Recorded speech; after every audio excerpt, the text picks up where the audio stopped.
आदिमं तीर्थनाथं च ऋषभस्वामिनं सुमः। અવસર્ગણી કાળના પ્રથમ તીર્થંકર પરમાત્મા આદિનાથ છેલ્લા 6-7 દિવસથી આપણી આ પ્રવચનમાળા ચાલી રહી છે.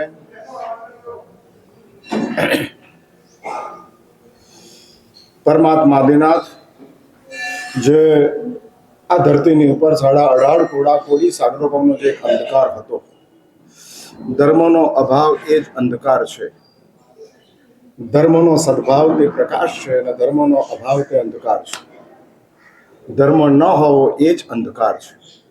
મેં તમને વારંવાર કીધેલું છે, ફરી એક વાત કહી દઉં.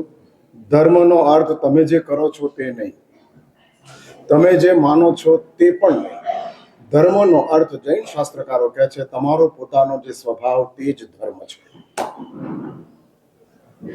જેમ શરીરનો એક ધર્મ છે, જીવનનો ધર્મ છે, એમ આપણી સાથે રહેલો આપણો પોતાનો આત્મા એ આત્માનો પણ એક ધર્મ છે.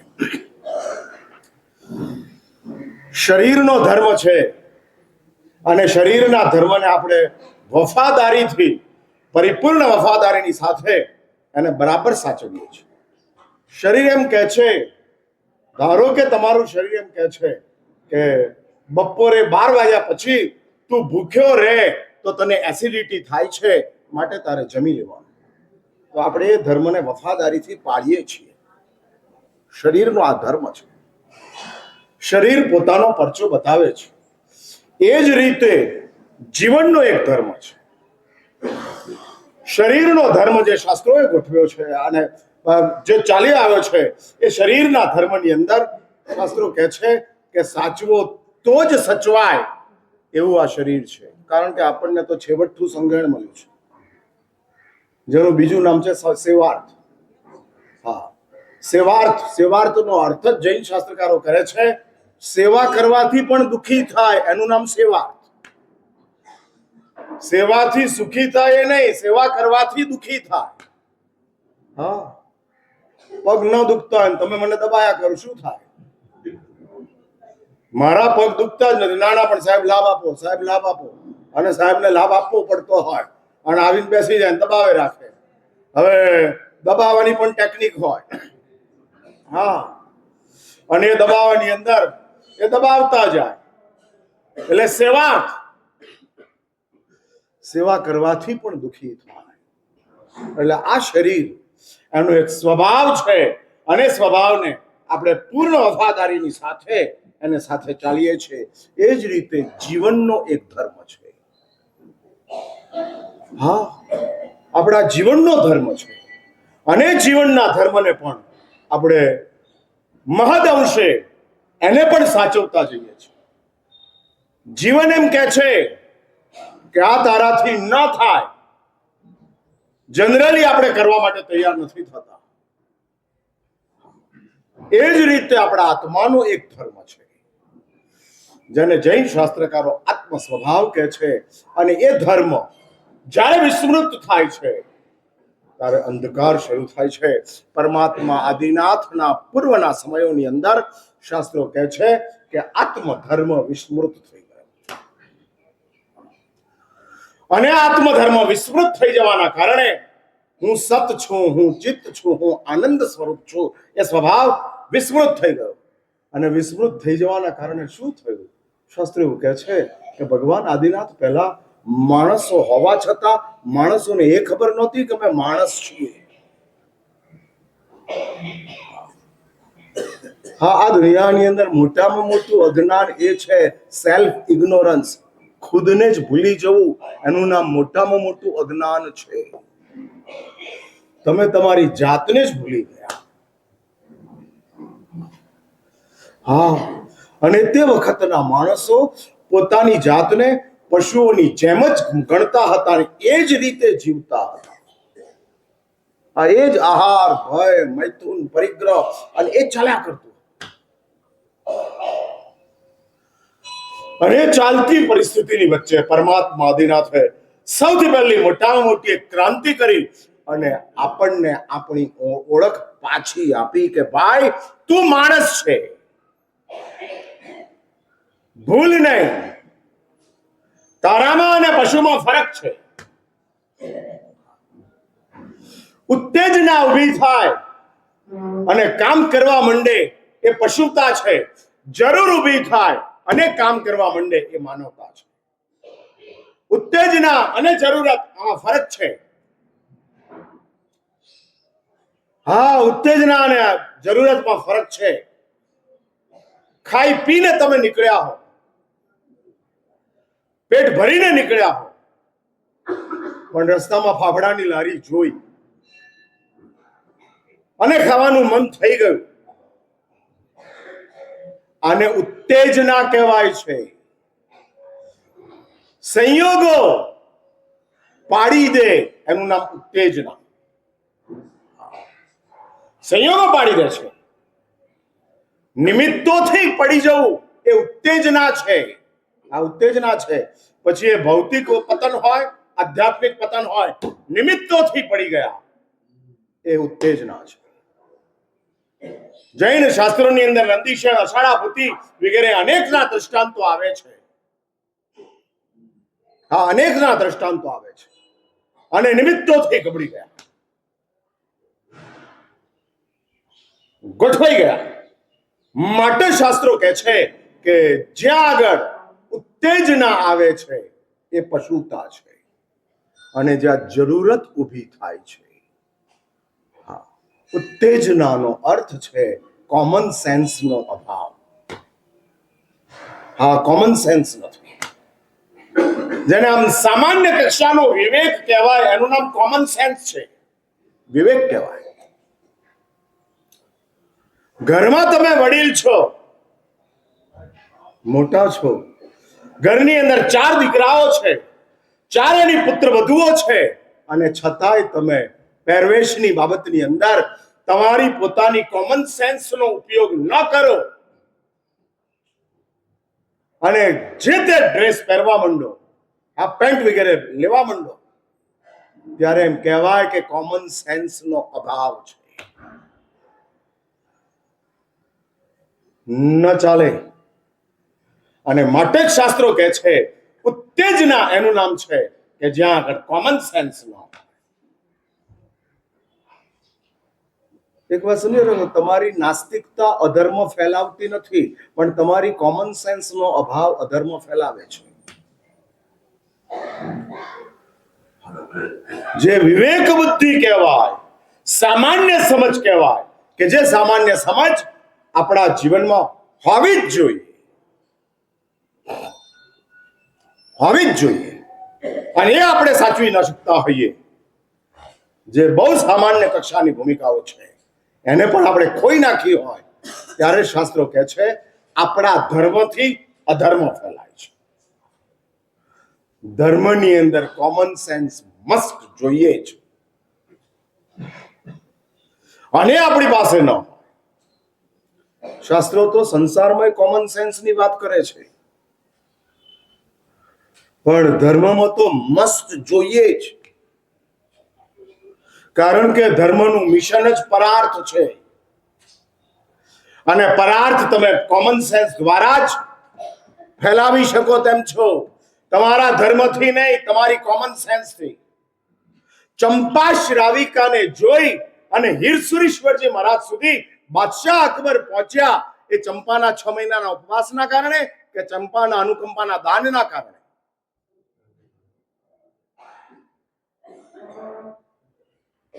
સાબરમતી વાળાને હું પૂછું છું,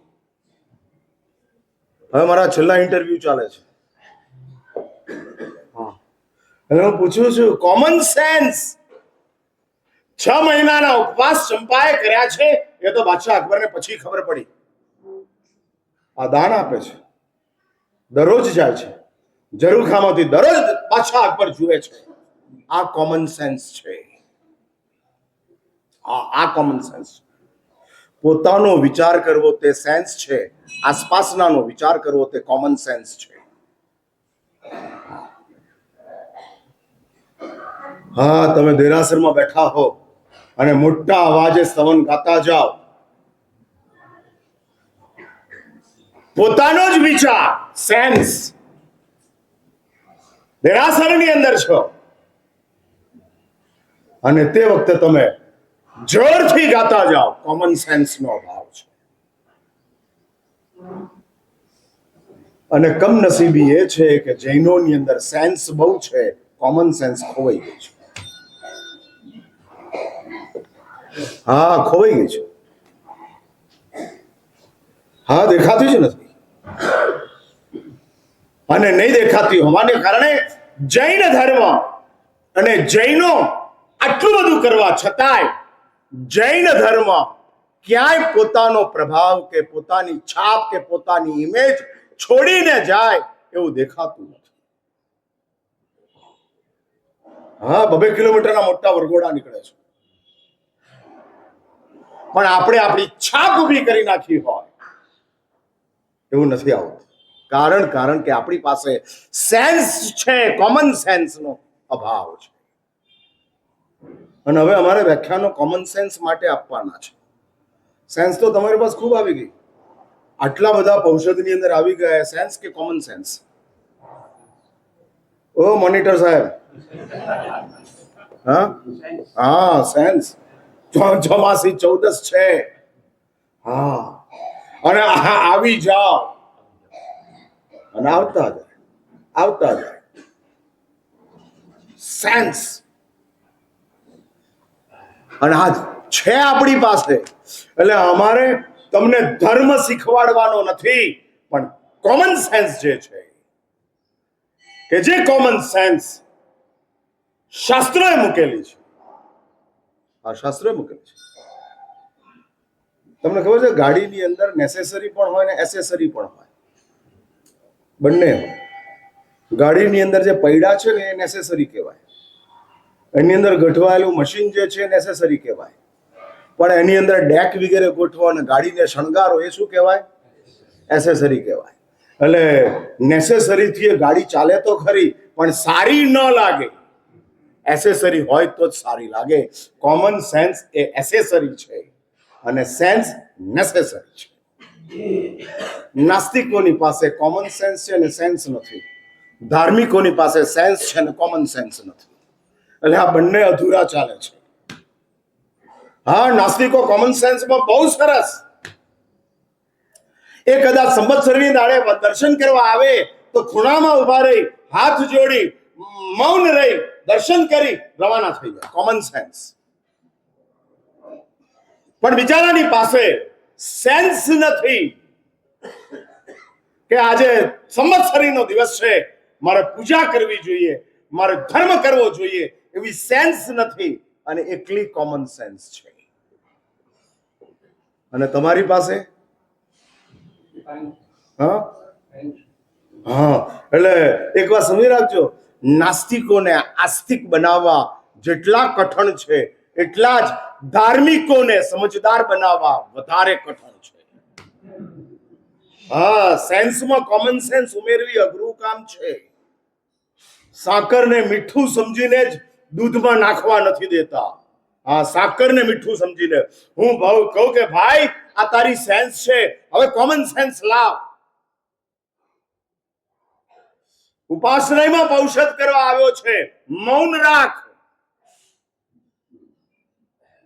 અને ચાલુ થઈ જાય. ચાલશે ને 9 વાગ્યા પછી? હા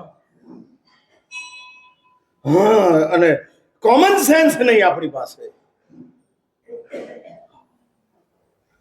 ઉપાશ્રયને ઘર બનાવો એની અમારી ના નથી, પણ ઘરના બધા જ કાયદાઓ અહીંયા આગળ લાવો એની અંદર અમારું સ્ટ્રિક્ટ પ્રોહિબિશન છે. ઘરની સ્વતંત્રતાઓ ઉપાશ્રયમાં ન મળે, ઘરની સુવિધાઓ ઉપાશ્રયમાં મળી જાય. એટલે ઉપાશ્રયની અંદર ઘરની સુવિધાઓ મંજૂર, પણ ઘરની સ્વતંત્રતા ના મંજૂર. તમારા ઘરવાળા તમારા અવાજથી ટેવાયા છે, અમે થોડા ટેવાયા છીએ. હા, એટલે ધર્મ ત્યારે જ શોભે છે, માટે જ પરમાત્મા આદિનાથે સાંસારિક જીવનની અંદર કોમન સેન્સની વાતો કરી. અને ભગવાન આદિનાથ ઇન્દ્રની વિનંતીનો સ્વીકાર કરી ઇન્દ્ર વિનંતી કરવા આવે છે. પરમ દિવસે મેં પ્રવચનની અંદર કીધું કે પ્રભુ આપ લોક વ્યવહારના સ્થાપક છો, માટે લગ્ન પણ આપ લોક વ્યવહાર છે અને આપે લગ્ન કરવા પડે. સ્વેચ્છાથી તીર્થંકર દેવોનો આત્મા રાગના કામ ક્યારેય કરતો નથી. આ તીર્થંકર દેવના આત્માની એક સ્વાભાવિક વિશેષતા છે, સ્વેચ્છાથી નહીં, પોતાની ઈચ્છાથી. પોતાની ઈચ્છા કાયમને માટે વિરક્તિની જ હોય. આ કાલમ ગર્ભાદ આરભ્ય વૈરાગ્યમ નોત્તમાનામ વિહન્યતે. યશોજી મહારાજ તત્મસારની અંદર આ પંક્તિ મૂકે છે અને કહે છે ગર્ભાદ આરભ્ય વૈરાગ્યમ, ગર્ભ સે વૈરાગ્ય, ગર્ભ સે कुछ नहीं चाहिए. विराग नो अर्थ नो डिमांड, नो विश. કોઈ ડિમાન્ડ નથી, કોઈ ઈચ્છા નથી. આનું નામ વિરાગ છે. અને છતાં બધું મેળવે છે. બોલો કેવી કમાલ. નો ડિમાન્ડ, નો ચોઇસ. વિશ જ નથી તો ચોઇસ ની ક્યાં વાત કરવી? ઈચ્છા જ નથી તો પસંદગી ક્યાં આવે? માંગણી નથી, ઈચ્છા નથી, માટે સ્વાભાવિક છે કે પસંદગી છે જ. હા, પસંદગી છે જ. પણ એક વાત, એક કમાલ છે તીર્થંકર દેવોના જીવનની અંદર. પુણ્યનો એવો જબરજસ્ત પ્રભાવ છે કે ઈચ્છા ન હોવા છતાંય, ડિમાન્ડ ન હોવા છતાંય, ચોઈસ ન હોવા છતાંય દુનિયાની શ્રેષ્ઠ તત્વો ભૌતિક જગતના તીર્થંકર દેવોના ચરણોમાં આવીને પડે છે. પ્રચંડ પુણ્ય. ન માગવા છતાં, ન ઈચ્છવા છતાં બધું જ શ્રેષ્ઠ પ્રાપ્ત થાય. શરીર પણ શ્રેષ્ઠ, સ્વજન પણ શ્રેષ્ઠ અને બધા જ ભૌતિક પદાર્થો શ્રેષ્ઠ, સર્વોત્તમ પ્રાપ્ત થાય. સર્વોત્તમ. ત્રિષષ્ટિ શ્લોકમાં લખ્યું છે કે રાજકુમાર આદિનાથનો વિનીતા નગરીની અંદર જે મહેલ બન્યો છે 21 માળનો મહેલ છે. એન્ટાલિયા, હા, મુકેશ અંબાણીનું છે ને, 28 માળનું. એમાં એન્ટાલિયા ભગવાન આદિનાથનું 21 માળનું. અને જેની અંદર પરમાત્મા આદિનાથ પોતાની બંને પત્નીઓની સાથે રહે છે. સર્વોચ્ચ કક્ષાનું પુણ્ય છે, પરમ ઉચ્ચ કક્ષા. એટલે એક વાત સમજી રાખજો, તમારે જો તમારા પુણ્યને વિકસિત કરવું હોય તો ડિમાન્ડ અને વિશ, ઈચ્છા બે છોડી દો. પુણ્ય આપોઆપ ઉપર આવતું જશે, આપોઆપ. આંખ બંધ કરીને તમે જોવા માંગો તો દેખાય તેવું નથી, અને આંખ ખુલ્લી રાખો તો બધું જ દેખાય તેવું છે. એટલે ઈચ્છા છોડી દો, ડિમાન્ડ છોડી દો, પુણ્ય આપોઆપ ઉચકાઈ જશે. હા, આપોઆપ ઉચકાઈ જશે. જ્યાં ઈચ્છા આવે છે, જ્યાં ડિમાન્ડ આવે છે, ત્યાં આગળ પુણ્ય નાનું થતું જાય છે, નાનું થતું જાય છે. આ બધી વાતનો તમારા મગજની અંદર બેસશે નહીં પાછી. મારા સાહેબ અમે માગીએ નહીં તો મળતું જ નથી, કારણ કે તમે સિસ્ટમ જ એ ડેવલપ કરી છે. હા હા, આવ્યું. એટલે માગ્યા વગર માં ના આપે પણ પુણ્ય આપે. હા, લખી રાખવા. હા, અને દુનિયાની બધી કહેવતો 100% સાચી જ હોય એવું જરૂરી નથી. અને એ જ કહેવતોને લઈ હા, માગ્યા વિના માય નથી આપતી, તો આપણે માની પાસે કેટલું માગીએ છીએ તો કહો. હવે ચલો નક્કી કરો, માની પાસે જ માગવું, ઘરવાળી પાસે ન માગવું. તમારા ઘરની અંદર જે ઝઘડા ઉભા થાય છે ને એ માગવાના કારણે ઉભા થાય છે, ને અમે ઘરવાળી પાસે માગો એટલે ઉભા થાય.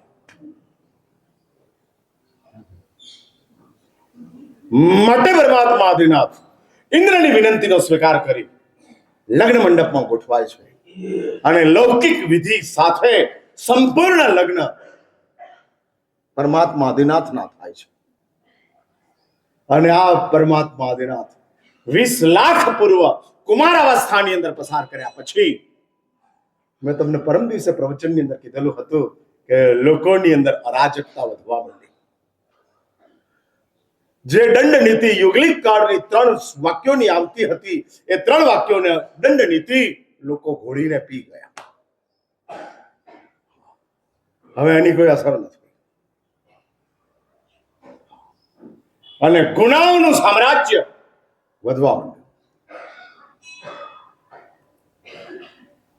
પશુઓના જીવનના અપરાધને અપરાધ તરીકે જોવાતો નથી, કારણ કે અજ્ઞાન છે. પણ ઇન્સાનના જીવનની અંદર થતા અપરાધો અપરાધ તરીકે ગણાય છે, કારણ કે સમજ છે. સમજનું કામ સુખ આપવાનું નથી, સજાથી બચાવવાનું છે. ફરીથી આ વાક્ય રિપીટ કરું છું. તમારી સમજ તમને સુખી ન બનાવે તો ચાલે, પણ તમારી સમજ તમને સજાથી બચાવવી તો જોઈએ જ. અને એને જ સમજ કહેવાય. સુખી બનાવનારી સમજને સમજ નથી કહેવાતી, સંજ્ઞા કહેવાય છે. સંજ્ઞા સુખી બનાવે, સમજ સજાથી બચાવે. હા, સજાથી બચાવે. જે સજા થવાની છે એનાથી બચાવતી જાય. તમે ગાયની સામે ફોતરાવાળી બદામ નાખો ને તો તોડીને ના ખાય. હા, એ સીધી જ ખાઈ જાય. ના ચવાય તો ગળી જાય. કારણ સુખી થવું છે. ખાવાનું શા માટે? સુખી થવું છે. એટલે ફોતરાવાળી બદામ, છાલવાળું કેળું ગાય ખાઈ જાય. કારણ કે સુખી થવું છે. સુખી થવા માટે સમજ અનિવાર્ય નથી, પણ દુખી ન થવું હોય, સજાથી બચવું હોય, સમજ જોઈશે. અને તમને ફોતરાવાળી બદામ આપે તો તમે શું કરો? હા, તોડીને ખાઓ. આખી ખાવ તો દુખી થઈ જાઓ. સજા. આ સજા. એટલે સમજનું કામ સજાથી બચાવવાનું છે. અને અમે શું આપીએ છીએ?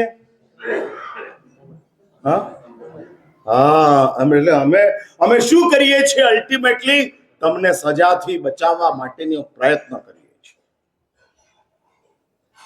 અમારું કામ તમને સજા ન થાય એ જોવાનું ચાલે છે. અને આ જ ગુરુની કરુણા છે, ગુરુનો પરાર્થ છે. નથી લેવી છતાં અમે સમજ આપતા જઈએ છીએ. નથી જોઈતી. મારી સમજની અંદર વધારે ઇન્ટરેસ્ટ કે પ્રભાવનામાં વધારે ઇન્ટરેસ્ટ?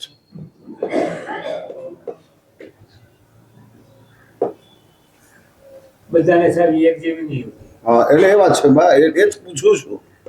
એટલે બધાની એક જેવી હોતી નથી, માટે બધાની કેવા જેવી છે એ જાણવી. તમે કહો હું આવો સવાલ પૂછું ત્યારે સમજવાનું હું ડફોડ છું, માટે સવાલ પૂછું છું. અને એ આપણી સમજ, એટલે અમારી સમજ જે ચાલતી જાય છે. 5 મિનિટ વ્યાખ્યાનમાં લેટ આવે તો ચાલે, પણ પ્રભાવના ઓછી પડે અને લેવા માટે જાય 5 મિનિટ ઉભા રહેવું પડે તો મંજૂર છે. હા, લાભાર્થીને લાભ મળવો જોઈએ. હા, નવી સંશોધન આવ્યું. હા, અને તમને જે ગેરલાભ થાય એનું શું? હા હા, આ ચાલતું જાય. ઝાડા થયા હોય તો સ્વામી પાસેનો દૂધપાક પીવો પડે, લાભાર્થીને લાભ આપવો પડે. હા, ભલે ને ઝાડા થયા તો દૂધપાક પીવાનો. અને શું કહેવાય? અક્કલ ના કહેવાય, અક્કલનું પ્રદર્શન કહેવાય. ન હોય ને દેખાડે ને એનું નામ પ્રદર્શન. હા, એટલે ગાંડાઓને ડાયા કરાય, પણ ડાયા જે ગાંડા હોય ને એને ડાયા કરવા અઘરા છે. અને તમારો નંબર શેમાં છે? હા, ડાયા ગાંડા ભેગા કર્યા છે અને એને હું ડાયા કરવા બેઠો છું. એટલે હું કેવો ગાંડો કહેવાઉં, કેવો મૂર્ખ કહેવાઉં. અને માટે જ આખી ને આખી જે ગુનાઓની શરૂઆત થઈ, એટલે એક વાત સમજી રાખજો, જેમ સમજનો વિકાસ થાય એમ અપરાધો ઘટવા માંડે. હા, શિક્ષાનો વિકાસ થયો અને સભ્યતા વધી, સમજનો વિકાસ થાય, અપરાધો ઘટે. શિક્ષા સભ્યતા આપીને અટકી જાય છે. હા, સભ્યતા આપીને અટકી જાય છે. એટલે ખાતા પહેલા હાથ ધોવા આ શિક્ષાનું કામ છે. હા હા, આ શિક્ષાની ભૂમિકા છે. અને એ શિક્ષાની ભૂમિકા માત્ર સભ્યતા સુધીની છે, પણ ત્યાર પછી અપરાધો ઓછા કરવાનું કામ આપણી સમજ કરે છે. હા, આપણી સમજ કરે છે. એટલે શિક્ષાએ સભ્યતા આપી, પણ સમજે હજુ આપણને એવી સમજ નથી આપી કે અપરાધ ન થાય, માટે દંડ નીતિનો વિકાસ થતો. અને રાજકુમાર ઋષભ કહે છે, જાઓ નાભી કુલકર્ણી પાસે અને તમે કહો કે અપરાધની સજા કરવા માટે રાજા જોઈએ. રાજાનું કામ દંડ નીતિની સ્થાપનાનું છે.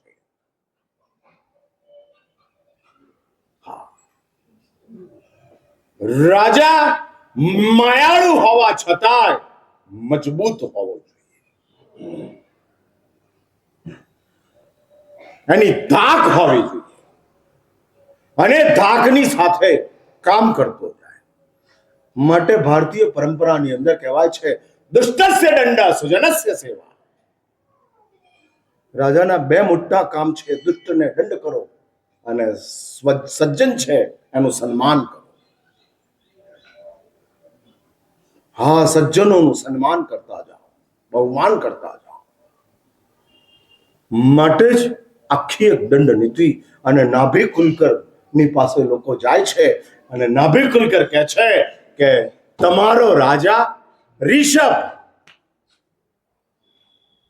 અને રાજકુમાર ઋષભની અંદરથી રાજાધિરાજ ઋષભ, જેવું નાભી કુલકરે કીધું એની સાથે ઇન્દ્રનું સિંહાસન ચલાયમાન થાય છે. મેં તમને કીધું ને કે કેવો જબરજસ્ત પુણ્યનો પ્રભાવ. ધર્મ મહાસત્તા તીર્થંકર દેવોની સાથે કેટલી બધી એક્ટિવ હોય છે, કેટલી બધી એક્ટિવ હોય છે. ધર્મ મહાસત્તા એટલે પુણ્ય સત્તા. તમામ ભૂમિકાઓનું ધ્યાન પરમાત્માનું પુણ્ય રાખે છે. અને પ્રચંડ પુણ્યની સાથે ઇન્દ્રનું સિંહાસન ચલાયમાન થાય છે. ઇન્દ્ર નીચે આવે છે અને પરમાત્માના રાજ્યાભિષેકની આખી વ્યવસ્થા, આખી વિધિ ઇન્દ્ર પોતે જ પોતાની રીતે શરૂ કરે છે. 32 લાખ વિમાનોનો માલિક છે ઇન્દ્ર. હા, નાની સુની હસ્તી નથી. અને ઇન્દ્ર જ્યારે એક્ટિવ થાય, અસંખ્ય દેવો જોડાતા ગયા અને પરમાત્માનો રાજ્યાભિષેક થઈ ગયો. રાજા ઋષભ તરીકે આરૂઢ થયા અને રાજા ઋષભ તરીકે ઋષભ દેવે આખી ને આખી દંડ વ્યવસ્થાઓ મૂકી દીધી. અને દંડ વ્યવસ્થાઓની અંદર મરણ સુધીનો દંડ રાજા ઋષભ સ્થાપિત કરે છે. હા, રાજાના રોલમાં છે. કીધેલું ને, સાવધ્ય હોવા છતાં કર્તવ્યમ આત્મનઃ જાનન. अपना ये कर्तव्य है ऐसा मानकर રાજા ઋષભ દરેક પોસ્ટને ન્યાય આપે છે. તીર્થંકર દેવો સાધક તરીકે જ મહાન ના, સંસારી તરીકે પણ એટલા જ મહાન, કારણ કે એમની દરેક કક્ષાને એમણે એટલો જ ન્યાય આપ્યો છે. હા, એટલો જ ન્યાય આપ્યો છે. હા, દરેક ભૂમિકાને. એટલે પુત્ર તરીકે, પતિ તરીકે, પિતા તરીકે, રાજા તરીકે, માલિક તરીકે દરેક ભૂમિકાની અંદર સંપૂર્ણ 100% પરફોર્મન્સની સાથે તીર્થંકર દેવો દરેક ભૂમિકાને ન્યાય આપતા જાય છે. હા, દરેક ભૂમિકાને ન્યાય આપે છે, જેમાં ક્યાંય કોઈને અન્યાય કરવા માટે તૈયાર નથી. અને એ જ રીતે તીર્થંકર દેવો દરેક બાબતની અંદર પોતાનો વિવેક સંપૂર્ણપણે જાળવી અને આગળ વધતા જાય છે. માટે તો તીર્થંકર તરીકે એ સ્થાપિત થાય છે. અને આ તીર્થંકર દેવ તરીકેના રોલની અંદર રાજા તરીકે આવે છે, ચાર ચાર કુળોની સ્થાપના કરતા જાય છે અને એ રીતે બધી જ વ્યવસ્થા થતી જાય છે. રાજા ઋષભ લોકોના લોક વ્યવહાર, લોકોની તમામ પ્રવૃત્તિઓ એને એક્ટિવ કરવા માટે 5 તો શિલ્પ બતાડે છે. લોકો કહેવા આવ્યા કે રાજન, અમારી આ બધી દાઢી બહુ વધી જાય છે, અમને બહુ હેરાન કરે છે, ખાવા પીવાનું ભાવતું નથી, આ દાઢીને મૂછનું શું કરવું? અને સૌથી પહેલા હબીબ બનવાનું કામ કોણે કર્યું? રાજા ઋષભે. અને નાપીત શિલ્પ, એટલે આ ધરતી ઉપર સૌથી પહેલા શેવિંગની શરૂઆત પરમાત્મા આદિનાથે કરી. જે લોચની વાત કરવાના છે, જે સ્વયં પંચમુષ્ટિ લોચ કરનાર છે, એ ભગવાન આદિનાથ સંસારની અંદર રહેલા માનવોને એમ કહેતા નથી એકબીજાના વાળ ઉખાડી નાખો, હા ખેંચી નાખો. એ પોતાના માટે છે, લોકોને માટે. એટલે સાધના આત્મકલ્યાણ માટે છે, ભાવના તો જગત કલ્યાણની છે. અને જગત કલ્યાણની ભાવનાને પરમાત્મા પરિપૂર્ણ ન્યાય સંસારની અંદર આપે છે. અને આપતા ન્યાયની અંદર પરમાત્મા કહે છે કે લાવો, તમારી આ દાઢી વધી છે. અને સૌથી પહેલા પરમાત્મા નાપીત શિલ્પ જેને કહેવાય છે, હજામ તરીકેનું કામ પરમાત્મા આદિનાથ પોતે જ કરે છે.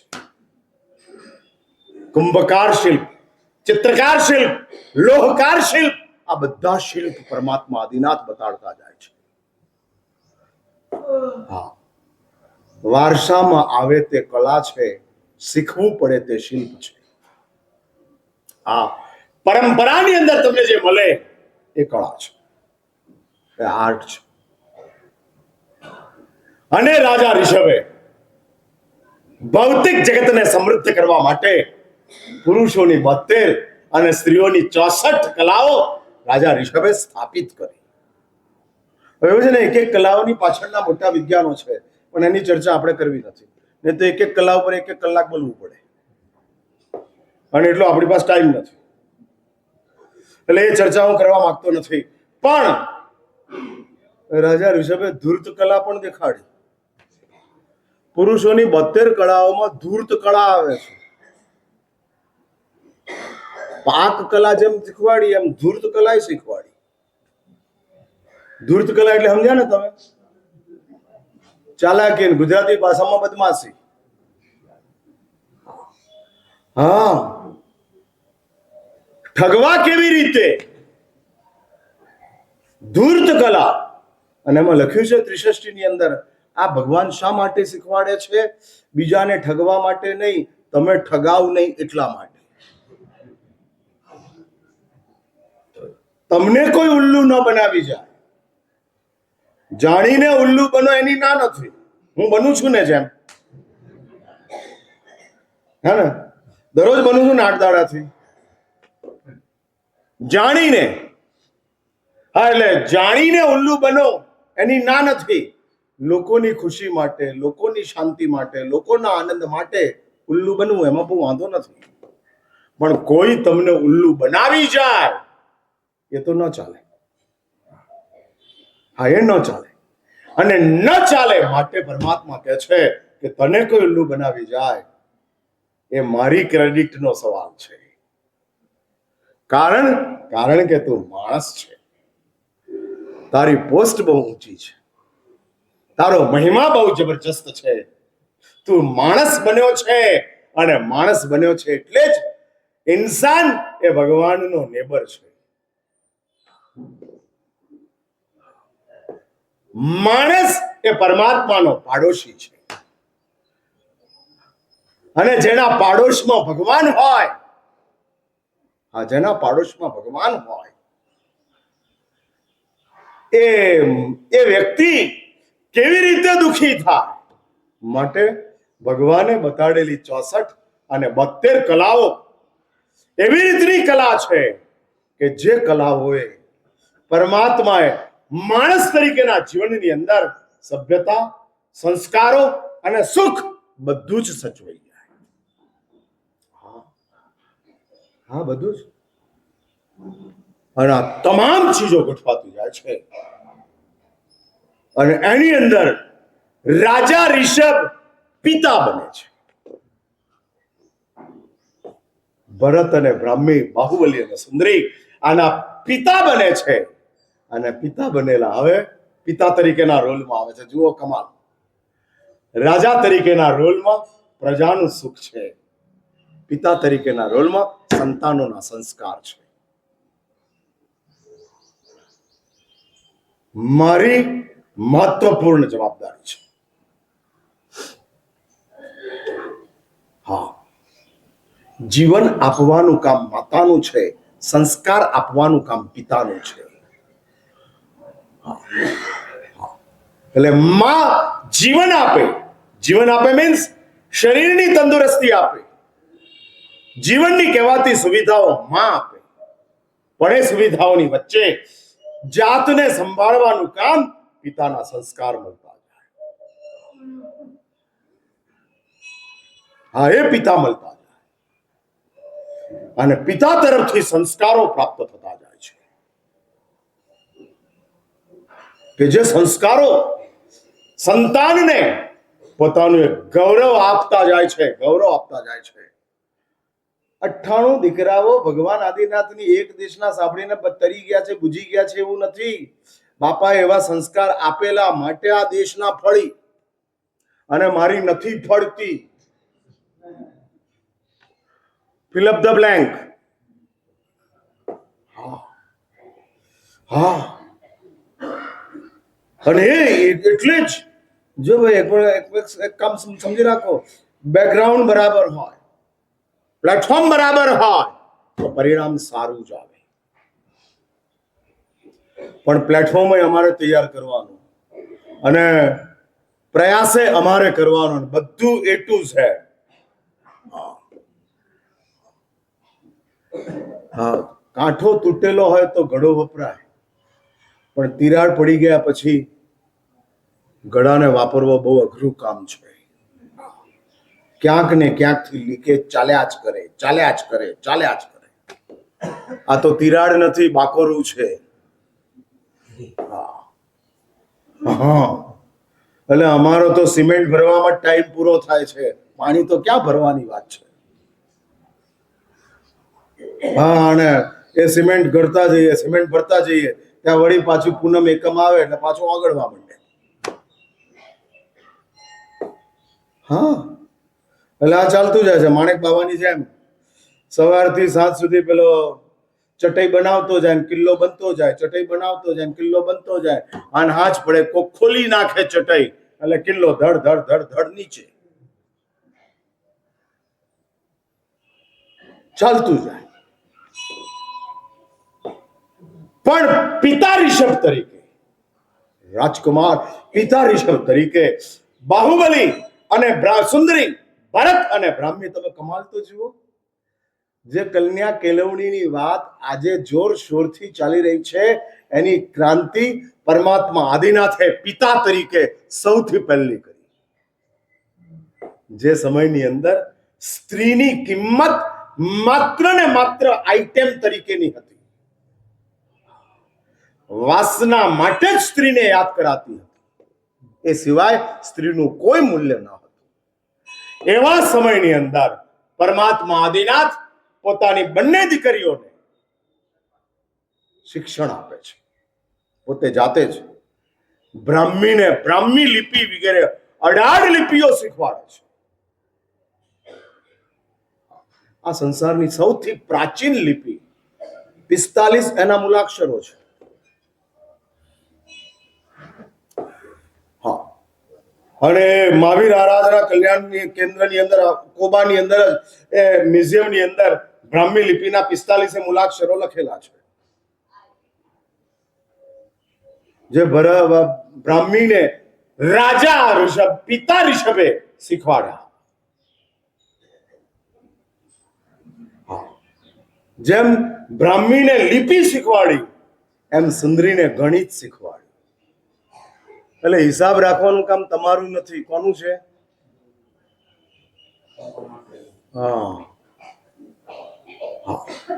હા, હિસાબ રાખવાનું કામ સ્ત્રીનું હોય છે, કારણ કે ગણિત સુંદરીને શીખવાડવામાં આવ્યું છે. હા, વેપાર તમારે કરવાનો, હિસાબ શ્રીમતીએ રાખવાનો. અને જ્યાં સુધી હિસાબ બહેનો રાખતી હતી ત્યાં સુધી ડાયવોર્સ થતા ન હતા.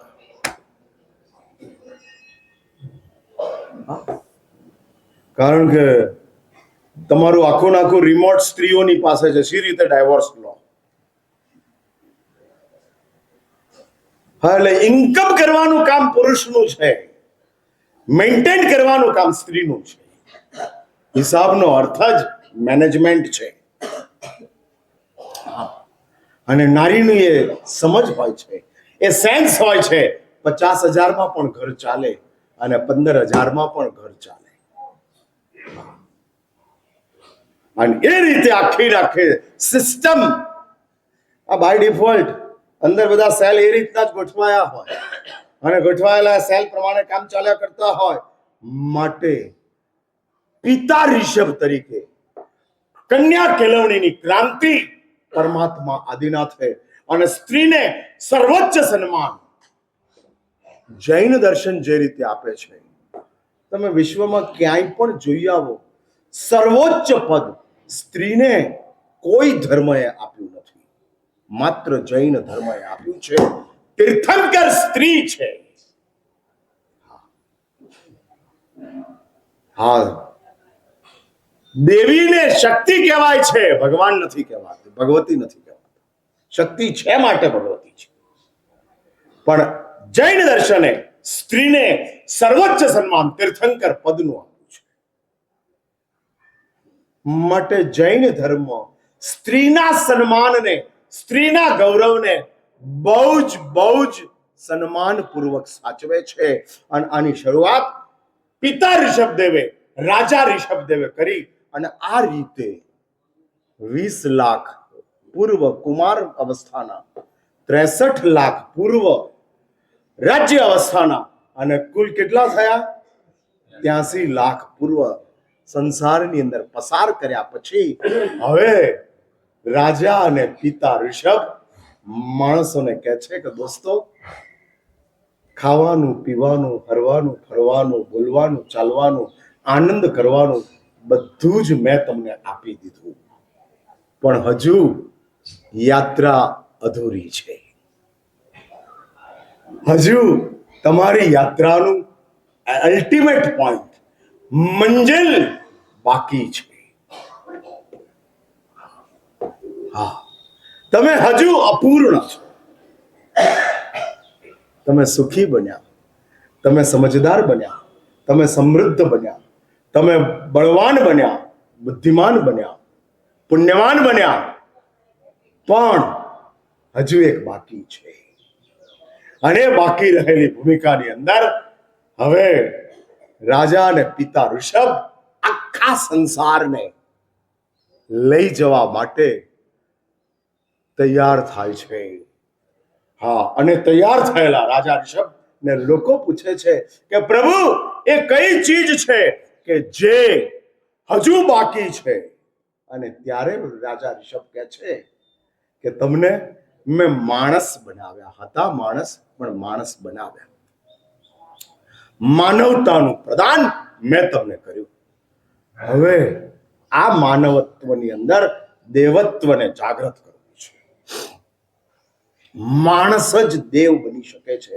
દેવ મીન્સ પરમાત્મા બની શકે છે, ભગવાન બની શકે છે. અને દેવત્વ એની સ્થાપના બાકી છે. માનવત્વ મળ્યું, દેવત્વ પ્રાપ્ત થયું નથી. અને ત્યારે લોકો સવાલ કરે છે, દેવત્વ કેવી રીતે પ્રાપ્ત થાય? હવે છેલ્લો એપિસોડ છે. કાલે, આજે ટાઈમ થઈ ગયો, રાખવું છે કે માંગલિક રાખવાનું છે કાલે વ્યાખ્યાન? ના, એટલે પણ આમ પૂનમ છે ને પારણા હોય પાછા. એના